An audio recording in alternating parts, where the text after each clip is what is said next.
Hi, this is Eric Martin with Board Game Geek. I'm here with Alvin Chen from LudiCreations, looking at an advanced copy of Alexandria, and you were talking about setting things up, being part of the game itself. Alexandria is about the burning of the Library of Alexandria. Okay. So, the start of the game, you go through a setup phase where all of the cards are tiles with different arrows on them, and so you get a dynamically generated board, basically by following the arrows about how you want to set it up. So sometimes you end up with a board that has a long column. Other times you have like a hollow space in the middle. Other times you get just a big clump. After you flip these over, you'll see that some of these locations are for the start players in the game. Okay. It features 4 asymmetric roles.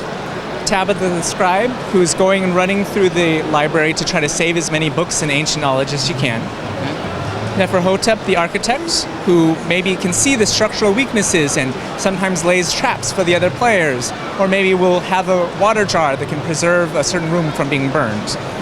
We have Antigonus the Royal Guard, who helps people, but sometimes sort of gets in the way and gains victory points by maybe helping them too much or stealing their time and borrowing their efforts. Finally, Nero the Saboteur, he just wants to see it all burn, and so he's going running around and setting things on fire ahead of the actual fire that's consuming the library. So during the game, you'll be playing with a set of hero cards that are sort of customized to each individual player. And in addition, each player has a slot where they can slot in one of these cards to have a different ongoing effect. So they're all 4 asymmetric sides, but you can sort of customize to your play style in a particular game and then shift it as you need to adapt to the situation. So the interesting thing is that as you move throughout this room, you'll have rooms full of different books and urns and people that might want to be saved, and you'll be moving from all of your start locations around the fire, right?